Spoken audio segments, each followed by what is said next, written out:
appreciate you stopping by the shop. No, sorry, I was in meetings there. So no, I appreciate you inviting me. Yeah. So where'd you come from? So where are you at? Yeah, so I'm out of South Dakota. Okay. Yep. Is that where Silencer Central's located? We're based out of Sioux Falls, east side there. Yeah. Okay. Yeah, Brandon, he started the company back in 2005. He moved there. His wife's from South Dakota, so that's how he ended up there. He's originally from Alabama, but moved back there and then was selling suppressors on the side and doing the pharmaceutical thing and ended up growing bigger on the silencer side. Was he just manufacturing like his own and does he have a machine shop or something? No. So he actually started off, he was going to gun shows with his father-in-law and was seeing everybody walking around and saw a few suppressors, and Brandon really enjoyed prairie dog hunting. That's how he got into the suppressor side. And he asked the guy if they worked. He said, yeah, they work. But he said the process sucks. So he's like, well, I'll try it, and got his first one, went through a local shop there and just didn't have a good experience. And after he got the suppressor, went prairie dog hunting and went through a case of ammo. He said, there's something there. Like, everybody should have one of these. Yeah. Ended up going to a few gun shows and had his suppressors on the rifles of his father-in-law, and people were asking more questions about the suppressors than the rifles. Right. And he's like, well, he's just explaining the process to everybody, and ended up, getting his own license to trade a few out, and he did a few for buddies, and then he was like, well, why don't I just start doing it for people at shows? So he was just buying suppressors from manufacturers and then just doing the paperwork, and then it just grew from there to where nobody could keep up with his process. So we had to start the Banish line. So that's how the Banish suppressors came into existence. Yeah. Okay. So, and what year was that when he started doing that? 2005. Yeah. Oh, really? Yep. So, and that was just out of his house. So he had just like an at-home FFL, and then went from there to a small little shop in Sioux Falls. I mean, probably the size of the room we're in right now. Yeah. And then eventually the building we're in now. Wow. So, the suppressor thing is interesting because I'll be honest, I was somebody that was kind of poo-pooed it for a long time. I'm like, I don't need a suppressor, or what some people like call them silencers, I guess. I mean, that is in the name of your business. Yeah. What do you guys like call it? Suppressor, silencer? I always joke with people. It's like, I don't care what you call as long as you're buying. Yeah. We use. I know most of the military guys hate it when you call it a silencer. The legal verbiage is silencer, but everybody calls them suppressors. The reason we use Silencer Central is because it's the first thing that pops up on a search. Yeah. But I mean, suppressor, shusher, I've heard that one. Whisper pickle, that's a funny one. Yeah, you start getting into the redneck names for it. Absolutely. Whisper pickle. I like that. Well, I was kind of poo-pooed him a little bit. Is this from the standpoint of like, I don't need that on my gun. Like, it kicks a little bit. I don't really care. It doesn't bother me. The sound doesn't really bother me too much. Just kind of like whatever, right? But honestly, it was just out of ignorance. I just didn't know much about it. And to be honest, couldn't afford to buy them anyway. Up until a couple of years ago, there was no way I was going to be able to afford to buy a suppressor anyway. So 2 years ago, I went on a hunt in Texas with the Nosler folks. We went whitetail hunting. John Nason, Maddie Woodward, they took us whitetail hunting down there, and we were using all Nosler guns that they brought, kind of some stuff that was new and that hadn't released to the market, and trying some new ammo out. And so it wasn't any of my guns. And I shot my deer with a 28 Nosler, and it felt like a 223. I mean, like that's what I would compare it to. Like I couldn't believe I was shooting, because and also 28 Nosler was a newer caliber to me. And so I'm like, wait, where does this fall in the line of calibers? And they're like, well, somewhere between like a 7mm and a 300 Win Mag, and like, faster, but like same kind of bullet as a 300 Win, but the speed of a 7mm, or better. And I'm like, how is that possible? Because I couldn't believe, like, the sound was one thing. Like, I expected that. That's kind of what, like, it's a silencer, right? I didn't understand the difference in the recoil management. Yeah, that's one thing. I mean, you were talking about you didn't know enough about them to really get into them. I was the same way. I grew up shooting shotguns, archery, and shot a rifle every once in a while. The first suppressor I ever shot, I was like, whoa, there's something here. I had the same exact reaction. Yeah. And the recoil reduction was the first thing I noticed too. It almost turned it into a push. Like yes, it is. like a slow push almost. You could shoot a 300 Win mag all day. Yeah. Like 100%. just, you could melt the barrel down. Yeah. And not have a sore shoulder. And that was the first experience I had. One of my wife's cousins, one of my better buddies, we were out sighting in his rifle. We got his new suppressor and we're like, all right, let's go try this. And he's shooting a Tika T3 light. So, usually you get bucked pretty good by one of those. Yeah. Just because they're so small. And threw that on there and he shot twice and he looked at me, he's like, you got to try this. And the noise, obviously, was quiet. And then I shot it. And I think we went through a box of shells in probably 5 minutes. Just like you said, it was so enjoyable to shoot. And I was like, all right, how do we replicate this and do it for all of our guns? Yeah. And that's where I came home from that trip and I'm like, I was completely sold. I mean, yes, the guns I was shooting were nice. Oh, yeah. Like all that stuff, like all that nozzler stuff was great. But I came home that was my big thing from that trip was like, I got to change everything on my guns and have suppressors. And, my kids are a little bit older now, but when they were young and they were first learning how to shoot, around here, in Montana, you can get a youth hunting license, like an apprentice hunter at 10 years old. So you can go shoot, they can shoot deer. And so I would take them out and I'd have them shoot like my 223, like just to get the mechanics and whatnot of knowing how to shoot. And, or maybe they would shoot a few rounds out of my 243. But I know like my daughter, Demi, she shot her first bull elk at 12 years old. I had her shoot that 223 and the 243 quite a bit. And she didn't shoot. And actually she shot her first mule deer with my 7mm Remington mag because it was really windy.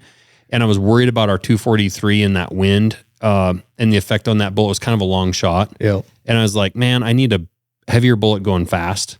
And so I had her lay down on that deer and same thing with her elk. And she hadn't shot that 7 mag at home. And because I didn't want her flinching. Like if I had her shoot a bunch off the bench and she starts flinching, now you have an issue to try and get over the rest of your life. She shot both of those animals with my 7mm Remington mag and didn't even think about the kick or the recoil. Like, didn't even register. She's so excited about the animal. Yep. But now if I had young kids, and even with my kids now, I would train all of them with suppressors because at the end of the day, you're going to make a more ethical shot. If they're closing their eyes and squinting and kind of jerking because they're afraid of the gun on an animal, it could mean the difference between ethical kill and blowing their leg off or something. 100%. Yeah. We talk about that too, is just, it makes you a more accurate shooter, not because the gun's more accurate or anything like that, but you're more, focus on the shot, the trigger pull, everything. You're not worrying about that loud muzzle blast. Yeah. Or the recoil. Yeah. It makes it a lot more enjoyable for the shooter. And even like you spotting you can see the impact, you can hear the bullet impact. All those benefits as well. Yeah. And my wife doesn't like the sound. Like she just like the loud sound. I think a lot of times people flinch more from the sound. Like it just sounds scary. And it's like, well, that gun actually is kind of heavy. It doesn't really kick that bad, but they just, that big boom. Well, there you go. If they're flinching because of either anticipation from recoil or just the sound, you're mitigating both of those things. Yeah. Explain to me a little, because I actually don't know a hell of a lot about them. How the mechanics of a suppressor work. Yeah. So a suppressor, it's essentially a trap for rapidly expanding gas. So I always try to explain it. People ask about the recoil part of it. I'll start with that. Think of a parachute at the end of your barrel. All that gas is, coming out that barrel at, 2,900 feet per second. That parachute kind of grabs it, or suppressor grabs it and pulls that rifle away from your shoulder. So that's how it's reducing recoil. Very similar to like a muzzle brake.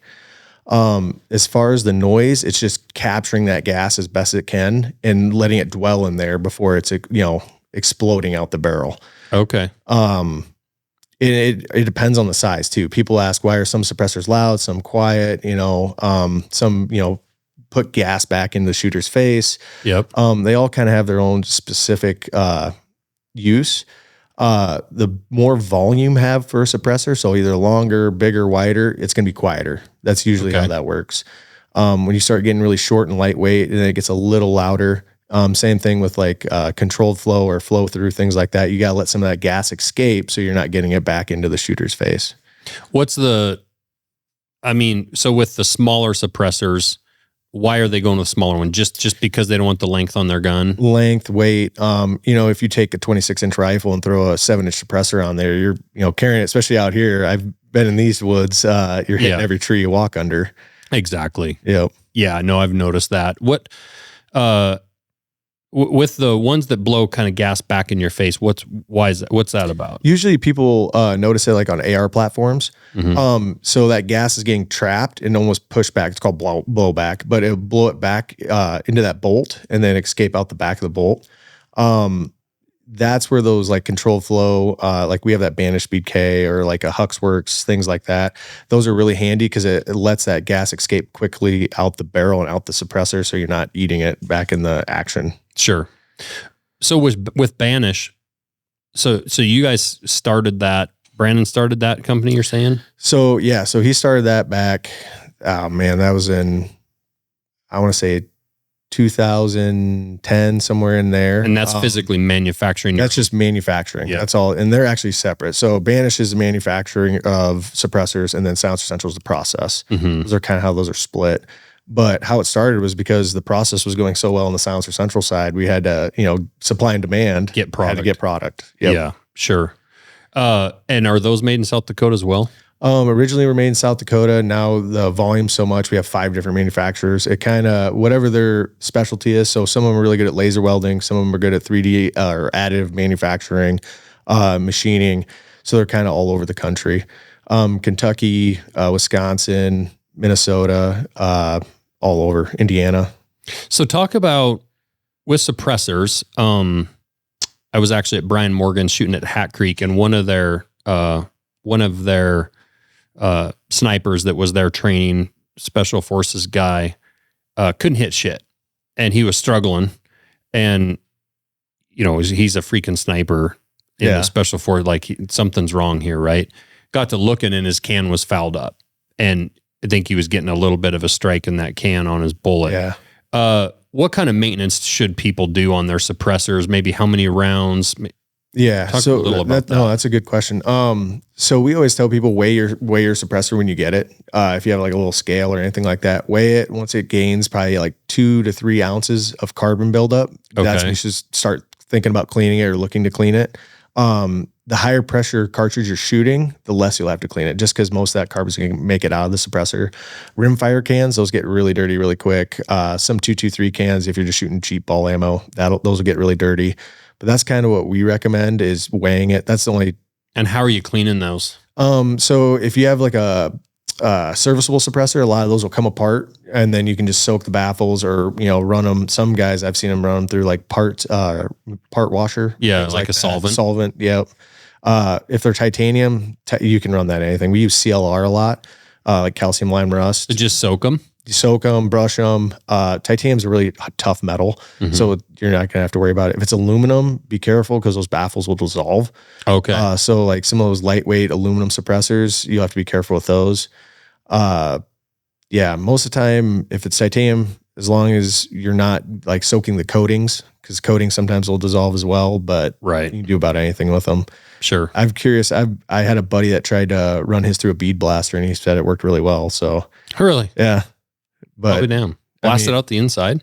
Just the baffles themselves. Oh, okay. Yeah, just to get the carbon off. Smart. Yeah. Yeah, shit, I got a bead blaster. That's good. I know. I saw it downstairs. I was thinking, I was like, you could clean some suppressors in that. Yeah. So what is your role at Silencer Central? Yeah, so I've been there a little over 3 years now. I do our strategic partnerships, and then I also do like business development, things like that, and I handle our law enforcement sales. How did you get into that? Like, what's your background? Stumbled into it, blind luck. So my undergrad and my master's are human biology. I was okay. Yep, I was working as a orthopedic rep for a few years, and my wife's from South Dakota. I grew up in Nebraska originally. Okay. And she wanted to move back, so I was looking at sales jobs. I applied for a sales job, and went through the whole interview process, and we got to the end, and I was like, I don't know if I could, do the sales part. I know those guys grind. Like it is day in, day out. And I asked them, I was like, do you have anybody that does your partnerships, like with conservation groups, things like that? And they're like, well, we really haven't thought about it. And I was like, all right, well, if something pops up, let me know. About 2 weeks later, I got a call for an interview for that position, and ended up getting the position. And really started out managing just conservation side. So we have a program where we donate 22 caliber suppressors to all the conservation organizations. Okay. I've seen those at, I was at Mule Deer Foundation banquet here, and they had some of those, I think, in the silent auction, live or silent. They'll use them however, they'll use them for games, raffles, all that stuff. Yeah. And Brandon's goal was, he's like, hey, I want to get, 1,500 of these out to these groups and see how it does. I think my first year there, we did 5,000. The next year we did, I think 10,000. And then this year we're going to be on pace to probably do more than that. Damn. But the cool thing about the program is they keep 100% of the proceeds. So if that sells for $500, they keep all of it. We don't see a dime of it. It's essentially a gift card. So they can use that credit to either get the free suppressor or upgrade to a 30 cal, something that they're going to use. That. Yeah. Yep. So that's really beneficial for the customer and for the organization selling it. Yeah. My phone, sorry. No, you're good.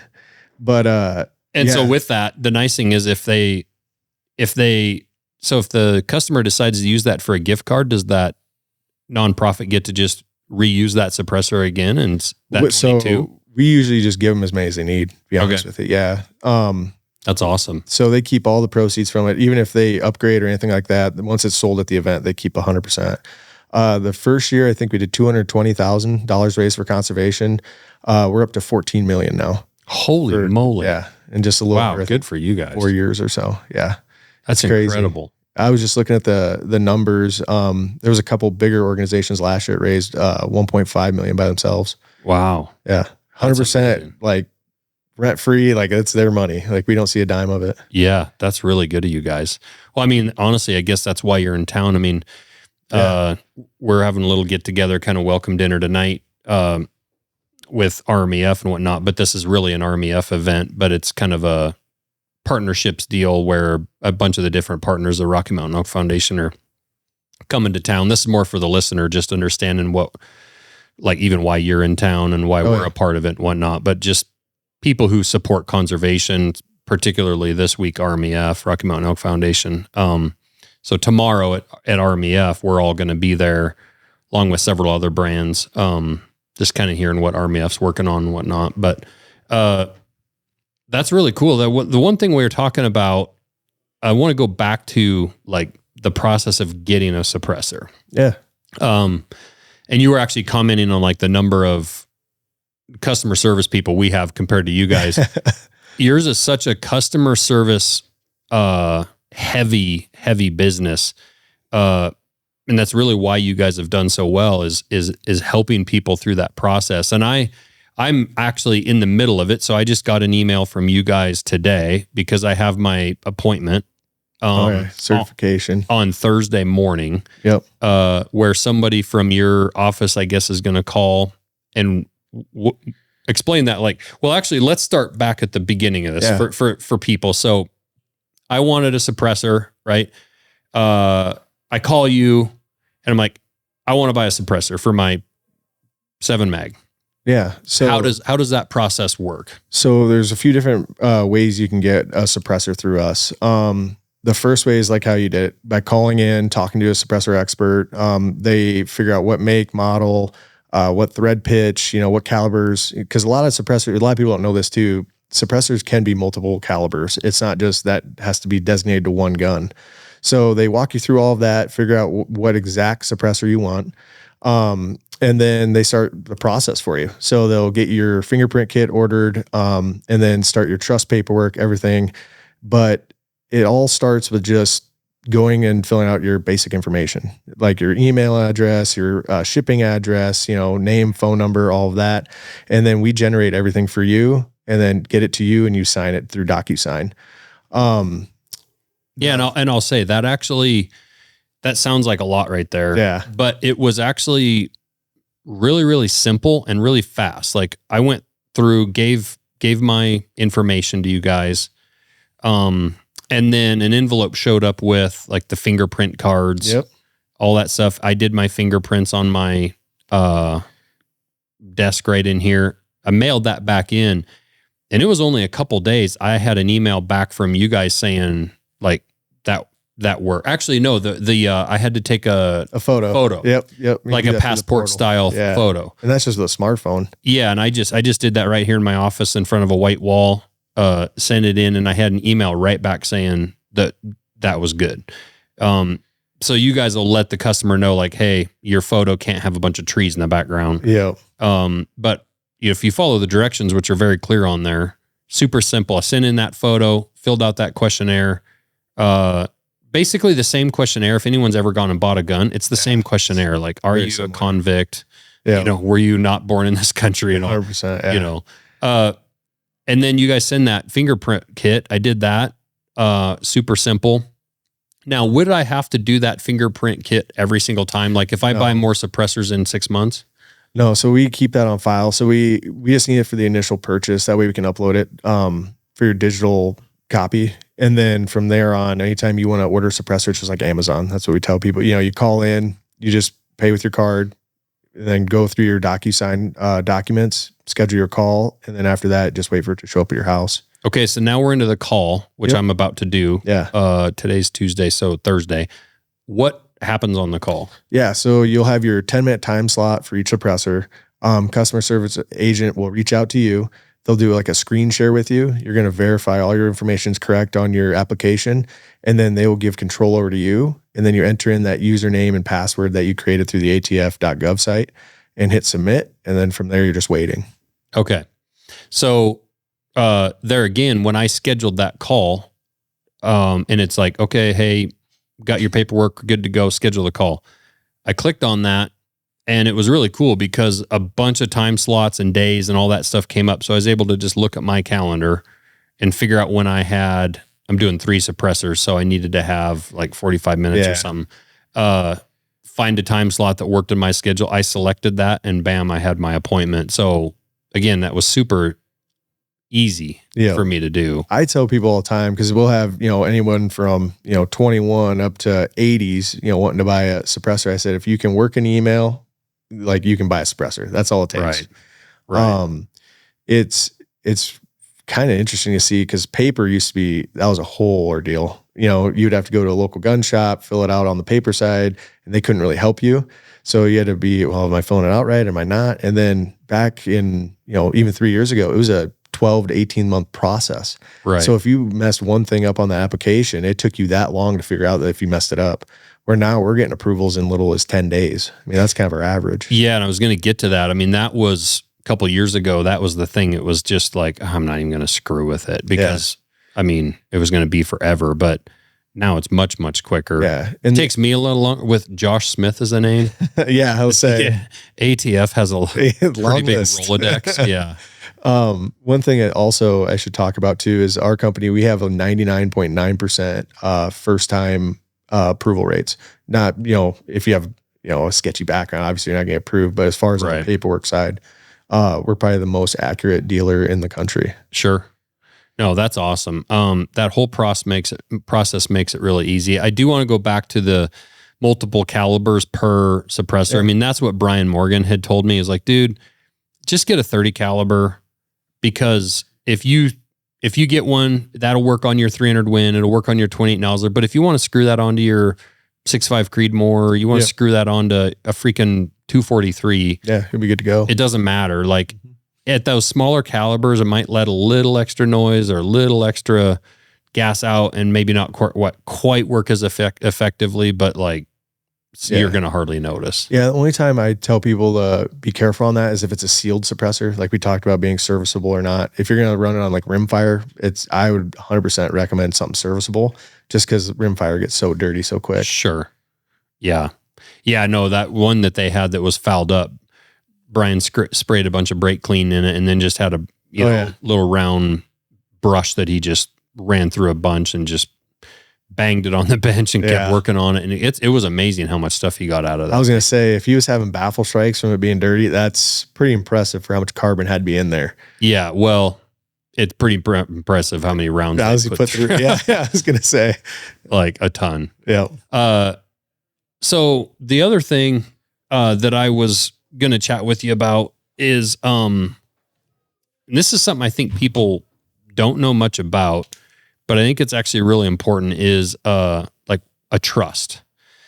So I'm in this situation here where I have a wife and 4 kids, right? And so like my son likes to use I let him take my various guns out. He's at that age. He has a pickup. He's 16. He goes and hunts by himself. He'll drive up, go hunt. With a suppressor, if I buy a suppressor, and I have one on one of my guns, if he takes that gun and he goes hunting, it's a felony. Yeah. Right? Yep. You can't just loan your gun with a suppressor on it to your best friend. Frankly, we have a couple guns around here that we loan to our employees to take out hunting, because we have kind of a unique opportunity to know some of these different brands, and we've gotten some guns sent to us for free. And so what we do is we have a list of kind of what we have for product. It could be packs, optics, guns, and we let our employees check those out. Yeti coolers, we let them use them and then bring them back. Spotting scope, stuff like that. So with that, obviously our employees have to take a gun without a suppressor, right? But my family, I could send my wife on a hunt and she can't take my rifle with a suppressor legally. But the trust thing is the way around that, correct? So like this isn't going to help me with my employees, but like with my family. Really? Hell yeah. How's that? So the way the trust works, and we offer a free trust with any suppressor bought through us, is anybody 18 years or older, you can add them to that trust after you're approved. And then anybody you add can take that suppressor and use it as if they own it. Mm-hmm. We make you the settler of the trust. So you're the final decision maker as far as who's on it and who's off of it.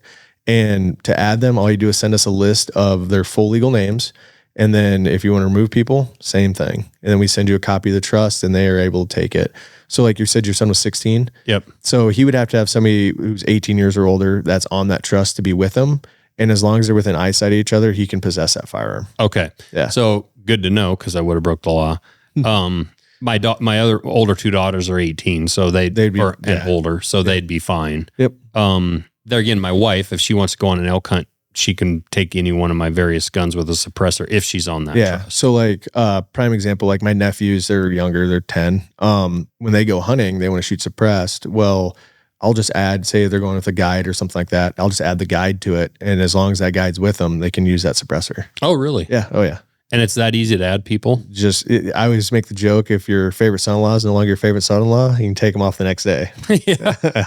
That's cool. So, me, for example, let's say I set this trust up, but I already have a suppressor or two. Mm-hmm. That are not in a trust. So what do people do about that? So the tax stamp, everybody talks about the tax stamp. All that is a transfer fee for the government. It ties that serial number to you or to the trust.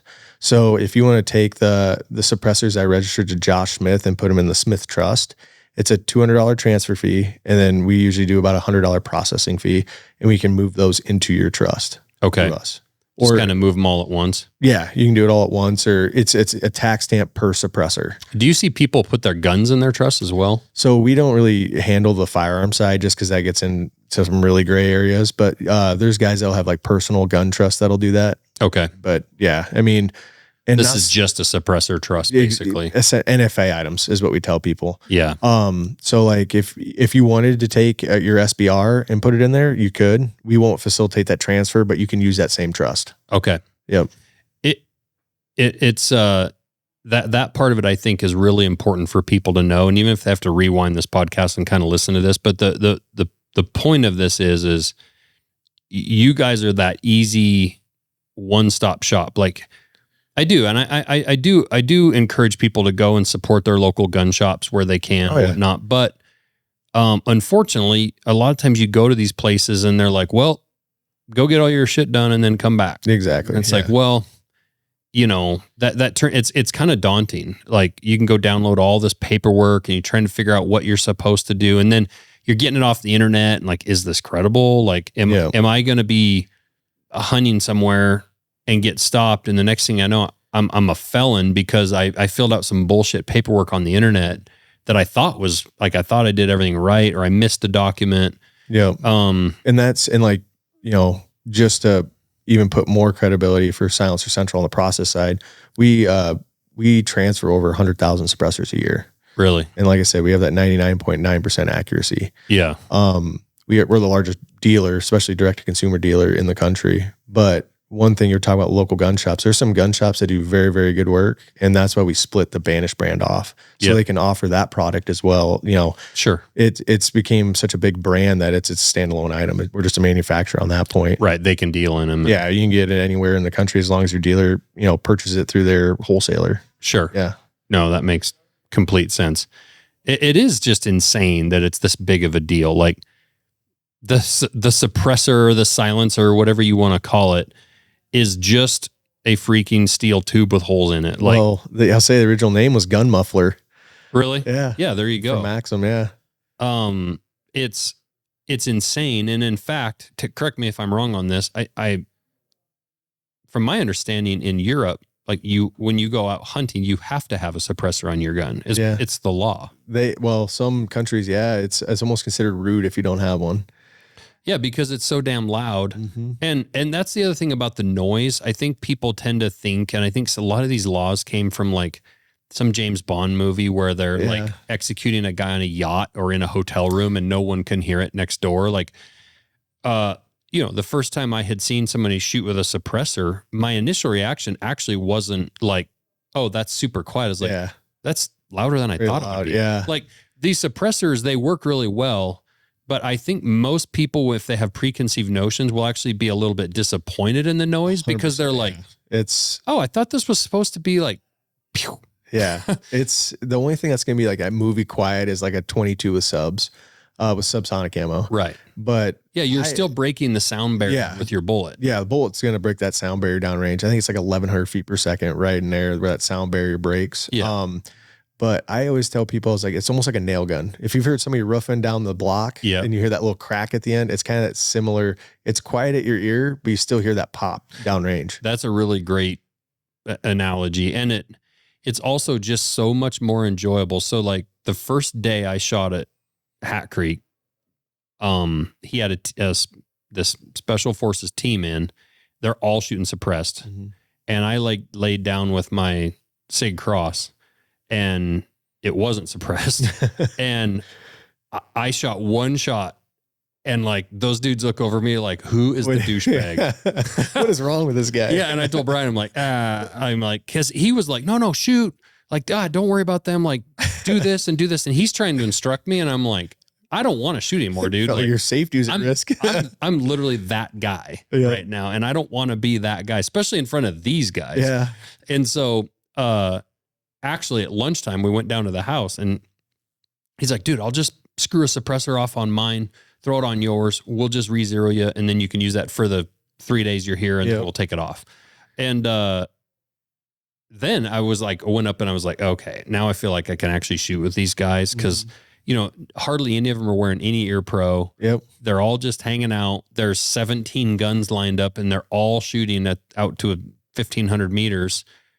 And then there's me over there just banging away. So it just makes such again, it's even I would say like, it's still not a bad idea with certain calibers, especially like you say, those shorter suppressors might still be smart to wear a little bit of ear pro. Yeah. Like if you need to, but it's not gonna like deafen you. No, I would say like, our backcountry, that's like a super, super short suppressor or like a scythe. My wife shot a 7 PRC, had used me as a rest. And I mean, it's 20-inch barrel and she shot using me as a rest. And I mean, it didn't ring me or anything. I was very impressed. I'll say that. But it definitely cuts that blast down. And I think that's what that concussive blast, it gets cut down enough that, you know, they say 140 decibels is hearing safe. Yeah. I can tell from testing with the engineers, there's a big difference between 142 and 138. Really? Oh yeah. Yeah. Cause everything gets exponential. I mean, it's crazy. Interesting. Yep. But that's kind of the thing with these suppressors is it's still going to make noise. But that being said, I watched a dude shoot at an elk miss. Yeah. And those elk, they picked their heads up. Yep. They weren't sure what was going on and he got another round down, killed it. But, that's the other thing. Like you, and again, those animals are going to hear your shot depending on the range and depending on the wind and whatnot. Sometimes they maybe won't budge at all. Other times you shoot miss and they're going to run off. but it's for sure going to be way quieter than just full blast. And it's one of those things, it's directional. It deceives where that bullet actually came from because they're hearing the bullet, not the muzzle blast. Okay. Like I'll see it thermal hunting for coyotes every once in a while. Like if you shoot high and sail one over the top, they'll start coming back at you because they hear the snap of the bullet behind them. They didn't hear the big blast from the muzzle. Right. Yeah.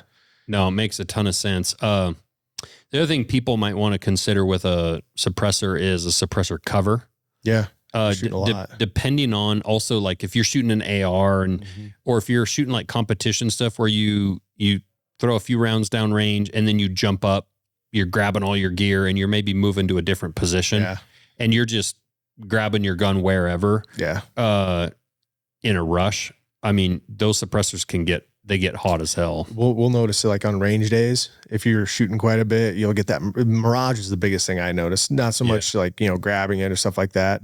If your can, needs to be tightened up, that'll come in handy. I'll tell you that. Yeah. But the mirage through like a scope, it'll drive you nuts. Yeah, exactly. Especially for people that don't know what that is, it's those basically heat waves that are just coming up through your scope and it's washing out and making your target move around and you can't get your reticle on target. I would say turn your grill on to 400 and look over the top of it. Yeah. Look at something and that's what it'll look like. Yeah.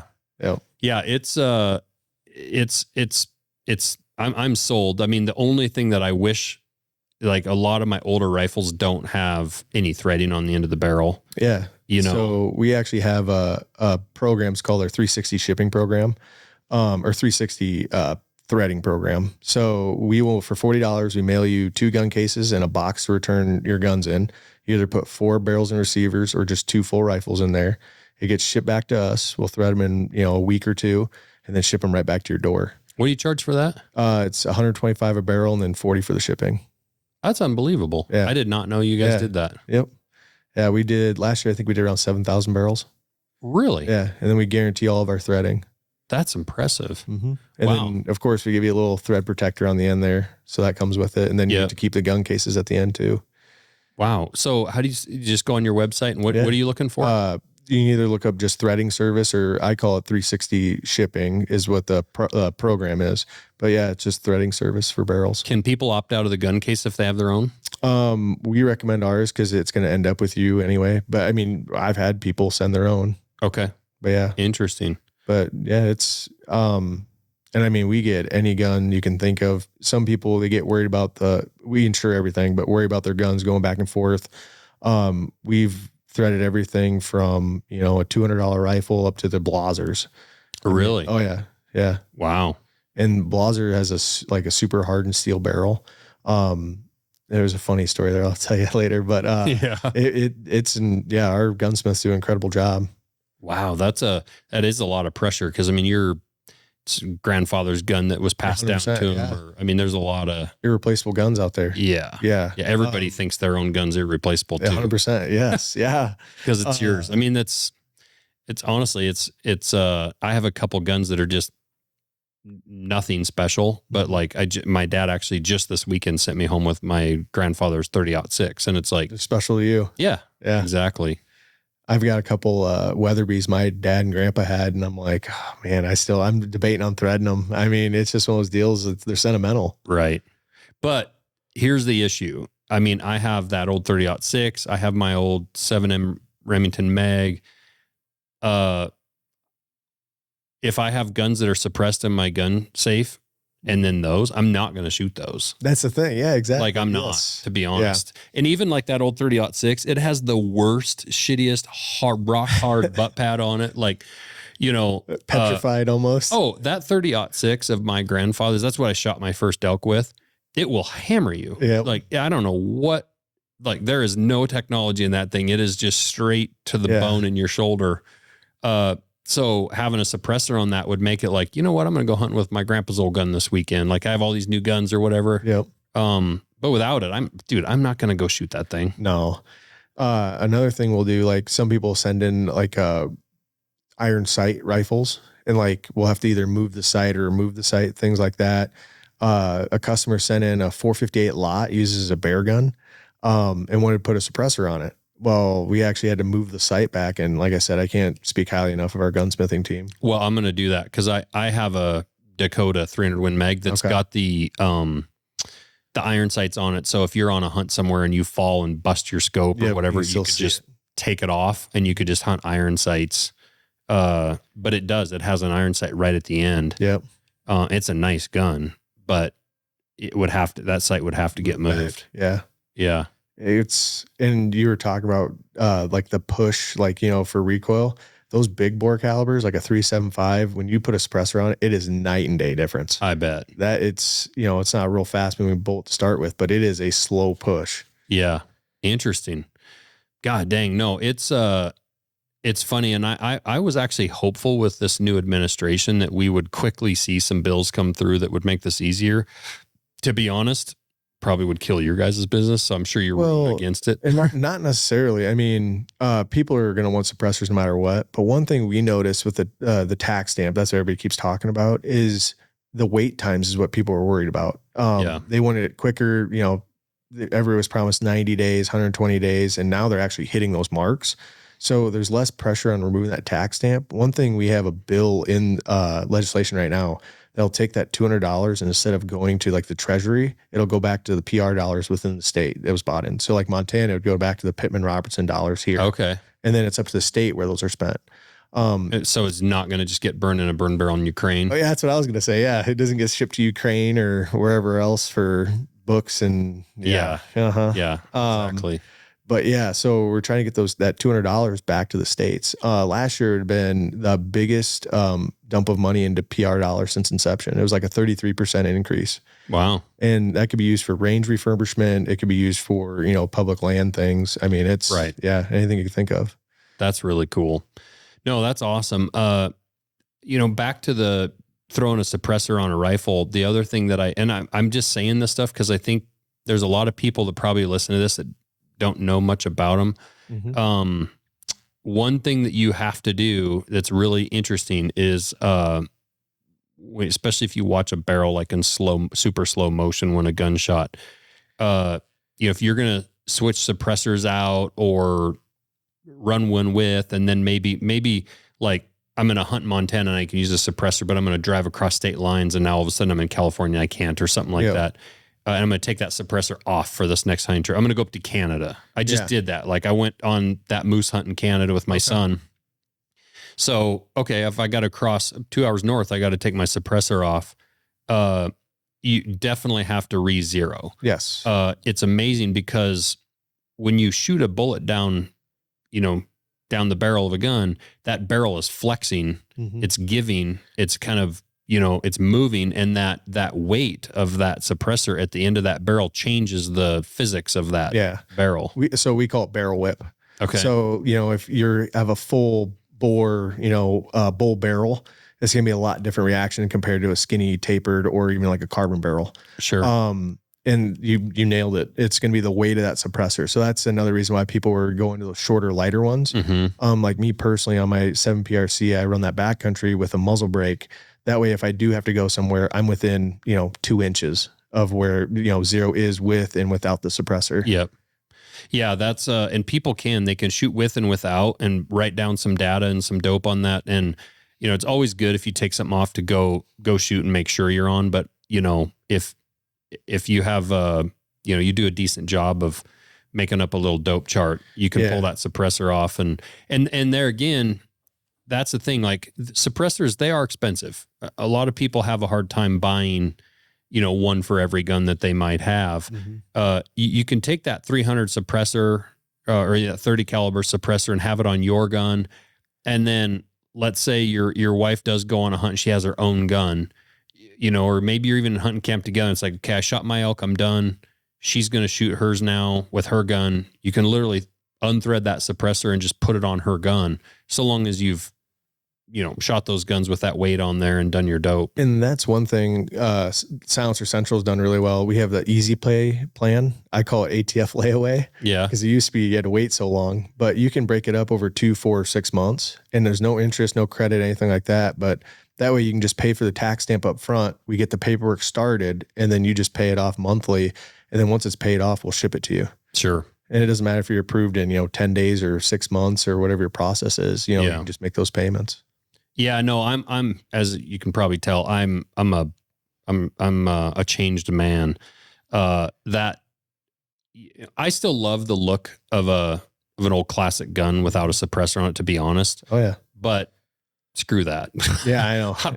put a suppressor on it. I am and honestly too, a lot of times you might have friends there or family that kind of are lukewarm about wanting to shoot with you or wanting to hunt or want to go to the range and practice. And a lot of it is just that uncomfortable noise and recoil. That's the only thing holding them back from going there and just having a good time. Yeah. It really, like for me, like I said, personally at the beginning, I was archery and shotgun, waterfowl, pheasant, all that stuff. And, it made me shoot rifles a lot more and enjoy it. I mean, yeah, and you're a big dude. You're not freaking 120 pound, 5'4" woman. Yeah, it just made it that much more, especially the big calibers. You start shooting 338s and things like that. Yeah, it's almost like the first time somebody shoots full auto, the first time they shoot suppressed, they have that little giggle, Right. I mean, it truly does change your whole perspective on shooting those calibers. Yeah. No, 100%, man. I'm down. So are there any new, or is there anything kind of new, exciting coming from you guys? Maybe even from your Banish line or? Yeah. So we just came out with the 9K. We released at SHOT Show. So that's like a 2.5 ounce suppressor. So for 9mm, you don't have to run a booster or anything on that. Super light. That one just came out this month, actually. I don't know when this is going to come out, but we'll have the Banish 30 V2. So it'll be a little shorter, have a few more baffles in it. That'll probably be our number one seller. It's been our number one seller for the last 10 years. Really? Yeah, it's just so versatile, especially if it's like your first suppressor. Yeah. Cause you can run it either 7 inches or 9 inches. And then you can run it to clear down to your 22s cause it is serviceable, fully titanium, lightweight. It's a really nice can. Cool. And then, I think that releases at NRA, that V2. Okay. And then we have another pistol can coming out and then something for the bird people. Oh, really? Yeah. Interesting. We'll have some for the, I'll say more so on the hunting side for bird hunters. Yeah. Interesting. That'll be out later this summer. Okay. I'm really excited for that one. Yeah. That's exciting. Yeah. It's, that was going to be kind of my last question was like, what, if you're a complete newbie and you have something between a 243 and a, 300. Yeah. Or whatever. You're just a regular hunter. Yep. And you just don't know anything about any of this stuff. Like if they're just like, tell me which one to go buy and I'll go buy it. Yeah. So, I mean, if you're going to look at the Banish line, I would tell you the Banish 30. I mean, there's a lot of other cans out there, a lot of other brands. Nosler makes some cans. We're actually their top dealer. Really? Yeah. Nosler, Silencer Co., Dead Air. If you're, prefer a certain brand, you can get it all through Silencer Central. Mm-hmm. But on the Banish lineup, I would tell you that Banish 30. Banish 30. Yep. The V2 now, but yeah. Yeah, sure. That's awesome. Man, I appreciate it. I mean, I don't know. Was there anything else that we missed or is there something about these suppressors I didn't cover? People always ask why you have to pay that tax stamp. It's this is like going way back, but back in the 30s, they came out with the NFA Act that put that $200 tax on suppressors. But in the 1930s? Yeah, because it was a 100% tax on a Thompson machine gun. So that's why you have to pay a tax stamp on full autos, SBRs, short barrel shotguns, and then suppressors. They all got looped in together, but that's where that came from. Oh, really? Yeah. Interesting. And it's never gone up, never gone down. It's been $200 since then. Well, think about what $200 yeah, in 1930. Exactly. Yeah. Damn, that's probably like $2,000 today, if not more. And more, probably. Probably more. Yep. Holy crap. Yeah. I wonder what a Thompson costs now, 30, 40, 50. I mean, yeah. What did a Thompson cost back then? 200.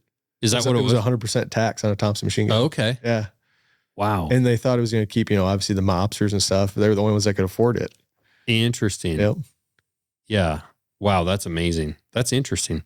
Well, man, I appreciate it. I just kind of wanted to run through like all this suppressor stuff because I think it's great. And whether people go through you guys or not, like I do support supporting your local gun shops. But I will say for this particular product, like your guys' support and the way that you make that so easy. I mean, I've been really, really impressed. So, and I feel like I'm a relatively savvy guy, but even still, like for me to be fully honest,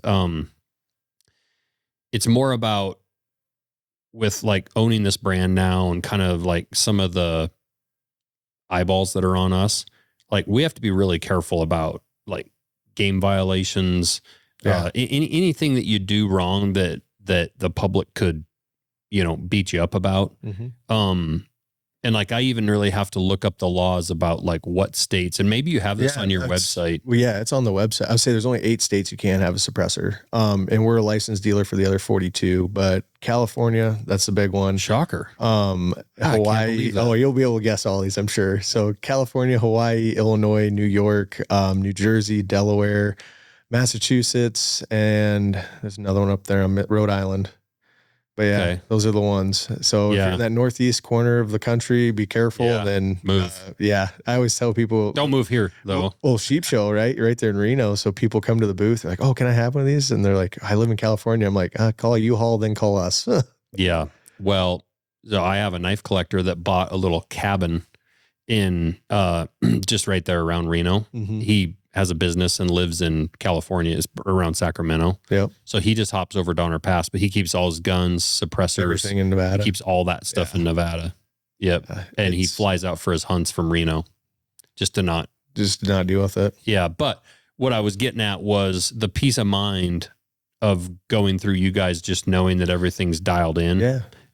Is really nice to know that like, you're not going to get yourself in a bind. Yeah. And it's as hands-on and hands-off as you want us to be. I mean, I always tell first-time buyers, call in, get your questions answered. And then once you're experienced there, you can go online and buy through our website as well. We have some good dealers, distributors as well for the Banish brand. So like if you want to go to like Sportsman's Warehouse or something like that, guns.com, you can buy through there as well. And you guys started this in 2005? That's when you started, yeah. And how big a building are you in now? I think it's 40,000 square foot, and then we're building another one next door. Damn. Yeah. So right now there's probably 250,000 suppressors sitting on our shelves, and we're going to have a warehouse that'll hold about 500. Really? Yeah.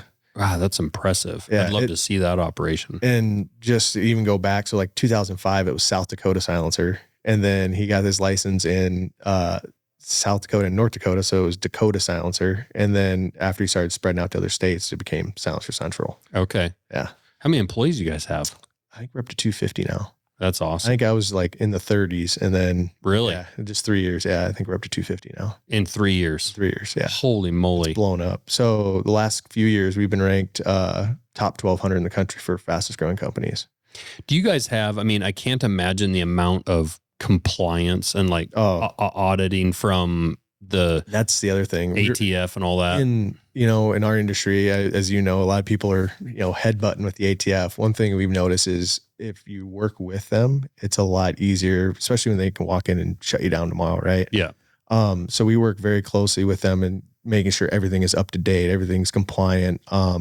If we're doing something they don't like, we stop it immediately and we fix the problem. Right. But but our compliance team, he's a busy guy. I'll say that. God, I can't even imagine. Yeah, because they're dealing with every state and every FFL in every state, and especially shipping suppressors, right? You're shipping an NFA item, so making sure that every FFL in every state is up to date with everything. And I saw that. There had become an issue when the GPRS guys had shipped a gun I think it was a lower that frankly their employee effed up on what he did, UPS label on it, and he went and dropped it off at FedEx. So then it doesn't go anywhere. Yeah. So it turns up missing. Yep. Right. So we have knives that turn up missing. I mean, no big deal necessarily. We try to figure it out, but if we can't, we ship the customer a new knife. Mm-hmm. But when you have an item like that go missing, it's a lot bigger issue. So, and what's, it's interesting because people think a suppressor, it's scary, right? to the ATF, it's not really like a public safety issue if a suppressor goes missing. Yeah, it falls under all these codes and all these whatever, but like, what are you going to do? Throw it at somebody? Yeah, like it's, it's an inanimate object, right? Yeah, hit somebody in the head with it. Because people worry about like, say somebody dies that owns suppressor. It's like, what do we do with it? They're very flexible in helping you, do the proper paperwork, things like that. It's not like they're going to kick your door in. Their biggest thing is they want that $200 transfer fee.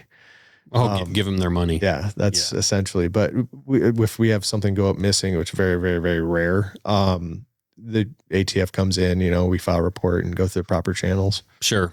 I will say that actually back to that trust, that reminded me of something. You also name a successor to the trust. So yep.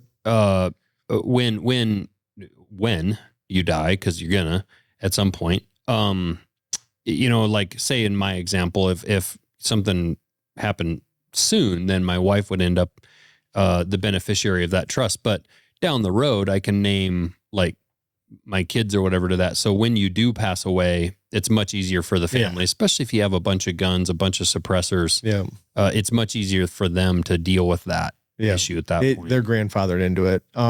So anybody that's on that trust the day you pass, they can use that suppressor. They can transfer it, do all of that. And then if they want to start a new trust, they have to do that $200 transfer fee. Sure. To start their own. Yeah. Yeah. Anybody who's on there, it's like your kids, if you had them all there and your wife, they would be absolutely fine. Yeah. Yeah. Well, cool, man. Well, I appreciate you coming out. I know, how was it getting an Uber out here? Oh, it was fine. It a challenge? I tell you what, I didn't realize how far it was out here. Yeah. Yeah, you're away from about everything. Yeah. Just out in my field. Yeah. And they were like, oh yeah, it's just right out here. We have shop 1, shop 2. I'm like, you can see the growth of your company. It is incredible. Like knowing our company and seeing our growth, it's incredible to see what's happened here and what's going to come from, the growth. Yeah.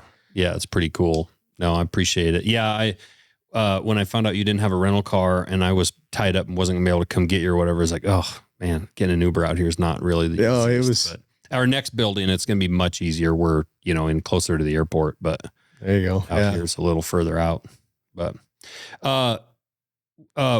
so people just go to the website basically. Yeah. I mean, you probably don't want them hitting you up. No, I would say just, we have a great sales team. You either call in, on the general sales line, ask for a sales representative, or you can go online. I will say most major hunting shows you guys are at, you're at, I see you guys at a lot of them, and I have heard that you guys can sign people up and kind of help through that process right in person. So if you guys see a hunting show close to you, and we post them all the time on our socials, follow our social medias and channels, and we actually post the shows we're gonna be at. If you come and see us at the show, we can do your photo, fingerprints, and everything right there. So when you leave, all you have to do is schedule your phone call. Yeah, so that's super simple. Yeah, definitely. Look up on that website where those shows are for people that are in bigger cities and whatnot. There's a good chance there's going to be that expo Mile High is coming up this weekend, I think. Next weekend. Yeah, that'd be a good one. Yep, I'll actually be at that one. Your show team, I'm sure, will be there. That's the other thing. We do 200 trade shows a year plus, so we're all over. Yeah, no. The Mile High, which honestly, probably this podcast will be past that by that time. Yeah. But yeah, look up Silencer Central. Instagram's just at Silencer Central, right? Yeah. Or at Silencer Central Co. It just Silencer Central. Okay. And then it's Shoot Banish is the other one for the Banish products. Awesome. Well, cool, man. Well, thanks for coming out and doing this. Thanks for having me. I think a lot of people are going to find this pretty interesting and hit you up. Appreciate it. All right. Thanks.